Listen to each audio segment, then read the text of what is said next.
Leemos en Romanos capítulo 9, los versículos 1 al 23. Verdad digo en Cristo, no miento, y mi conciencia me da testimonio en el Espíritu Santo, que tengo gran tristeza y continuo dolor en mi corazón, porque deseara yo mismo ser anatema, separado de Cristo, por amor a mis hermanos, los que son mis parientes según la carne, que son israelitas, de los cuales son la adopción, la gloria, el pacto, la promulgación de la ley, el culto y las promesas, de quienes son los patriarcas, y de los cuales, según la carne, vino Cristo, el cual es Dios sobre todas las cosas, bendito por los siglos. Amén. No que la palabra de Dios haya fallado, porque no todos los que descienden de Israel son israelitas, ni por ser descendientes de Abraham son todos hijos, sino en Isaac te será llamada descendencia. Esto es, no los que son hijos según la carne son los hijos de Dios, sino los que son hijos según la promesa son contados como descendientes. Porque la palabra de la promesa es esta: por este tiempo vendré y Sara tendrá un hijo.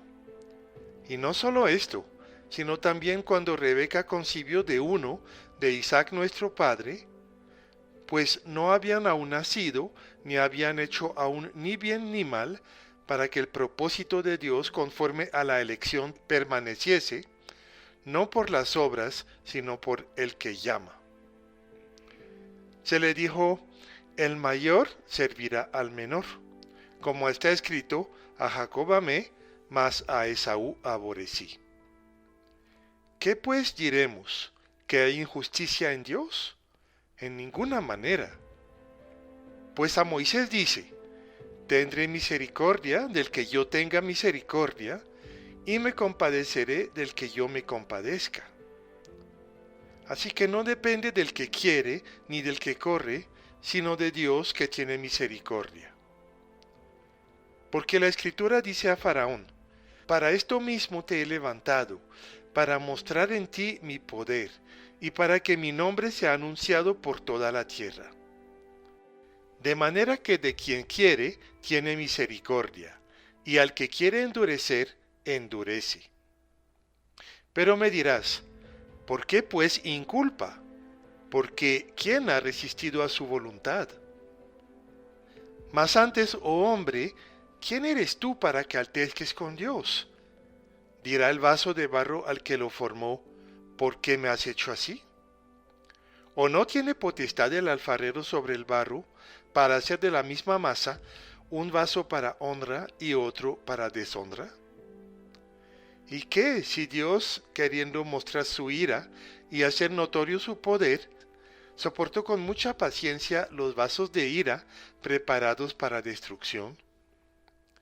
Y para hacer notorias las riquezas de su gloria, las mostró para con los vasos de misericordia que él preparó de antemano para gloria. Después de haber tratado detalladamente el plan de salvación en forma general, Pablo se toma ahora 3 capítulos para hablar de la salvación del pueblo de Israel. Vamos a repasar esta sección más rápidamente, ya que no tiene que ver directamente con nosotros.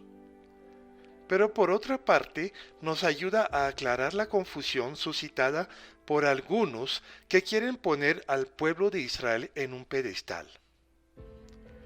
Como cristianos, debemos tener el mayor respeto y afecto por este pueblo, al tiempo que oramos por su bienestar y, por encima de todo, por su salvación.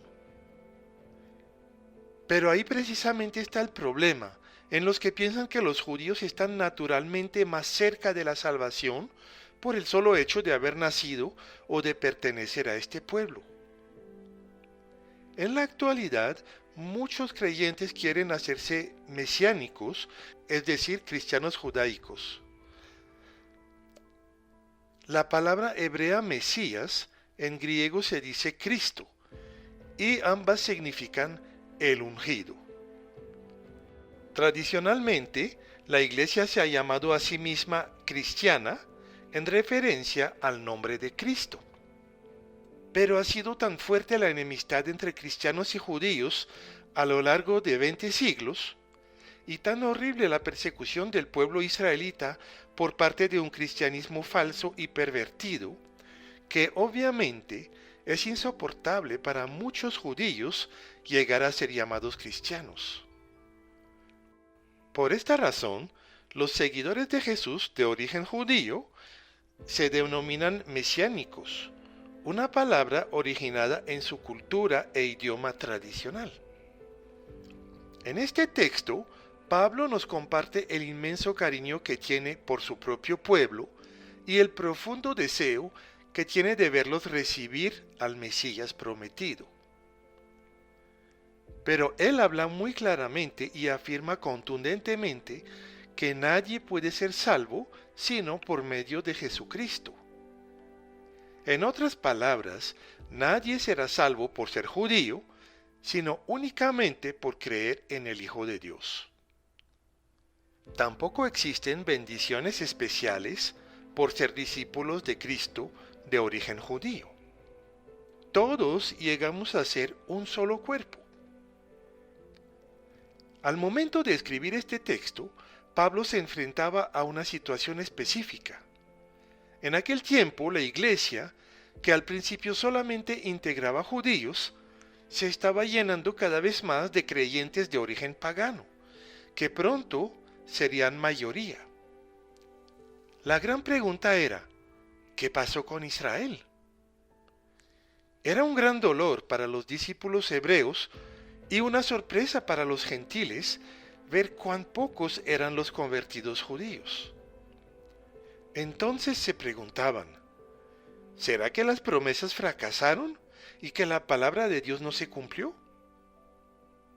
Pablo dedica entonces estos 3 capítulos a explicar el plan de Dios para Israel. Así que empieza el capítulo 9 por un lamento. Los 3 primeros versículos expresan el profundo dolor de Pablo de ver la rebeldía de su pueblo. Los versículos 4 y 5 hacen una breve reseña de todas las bendiciones y del llamado específico de este pueblo. Viene entonces la pregunta, ¿será que la palabra de Dios fracasó? La respuesta es, claro que no, Dios no puede mentir. Pero entonces, ¿qué pasó? Pues el asunto, dice Pablo, es que la bendición de Dios sobre los patriarcas no es recibida por cada uno de los hijos y descendientes de ellos. Eso se hace evidente desde el principio, ya que de los hijos de Abraham, uno fue escogido y el otro fue rechazado. Igual pasó con los hijos de Isaac. En el caso de esos dos, Esaú y Jacob, es aún más evidente porque la palabra especifica que fueron escogidos antes de nacer, sin que tengan la posibilidad de hacer nada ni de tomar decisiones. En este punto, Pablo entra en un tema que, para muchos, incluyéndome a mí, es doloroso y difícil de aceptar. Es la doctrina de la predestinación. Lo que el apóstol resalta aquí es la total soberanía de Dios, el cual salva o deja de salvar a quien Él quiere. La salvación, fundamentalmente, no es una decisión humana, sino divina. Muchas veces pensamos que nosotros fuimos quienes habíamos buscado y aceptado a Cristo. Pero eso no es verdad. Fue Dios quien siempre tuvo la iniciativa. Es muy difícil saber hasta qué punto los seres humanos tenemos la libertad de aceptar o de rechazar la salvación. Ciertos textos nos dejan entender que sí la tenemos y otros, como este, nos dicen que no la tenemos, que esta decisión le pertenece exclusivamente a Dios. Y pues dentro de la iglesia, los estudiosos se han identificado con una o la otra postura. Entonces, este texto ha causado en la Iglesia la existencia de dos grupos distintos que usualmente se han designado como calvinistas y arminianos, los cuales están en desacuerdo en cuanto al tema de la predestinación. Los calvinistas más radicales creen y enseñan que Dios ha determinado desde antes de la creación del mundo quién será salvo y quién se condenará. Según esta lectura, unos serían predestinados para ser salvos y otros serían predestinados para la perdición. El punto de vista arminiano, por su parte, es que Dios le ofrece la salvación a la humanidad y que cada cual escoge si la quiere recibir o no. Estas dos opiniones o lecturas de la palabra se basan en textos bíblicos. Personalmente considero que ninguna de las dos toma en cuenta la totalidad de los textos bíblicos. Hay cristianos sinceros, estudiosos de la palabra y consagrados a Dios en ambos grupos. No hay lugar aquí para exponer detalladamente las bases bíblicas, las implicaciones y los pormenores de estas doctrinas. Hay mucha y muy buena literatura acerca de esto, y les invito a recurrir a ella. Pero chocamos aquí con una grave pregunta acerca de la justicia de Dios. Y Pablo trata este punto en los versículos 14 al 23. La pregunta fundamentalmente es la siguiente. Si Dios ha traído a este mundo personas predestinadas para la perdición, es decir, personas que no tienen ninguna posibilidad de no pasar la eternidad en el infierno, ¿cómo puede ser justo un Dios así? Esta pregunta es muy seria y válida.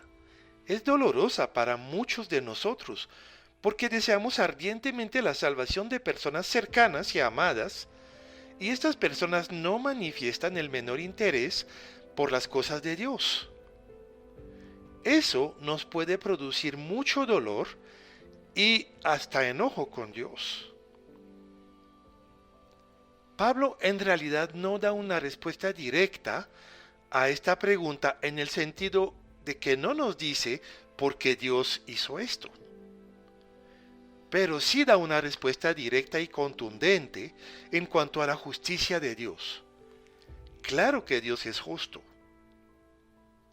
La única razón por la que nos preguntamos si Dios es justo es porque estamos confundidos en cuanto a Él y también en cuanto a nosotros mismos.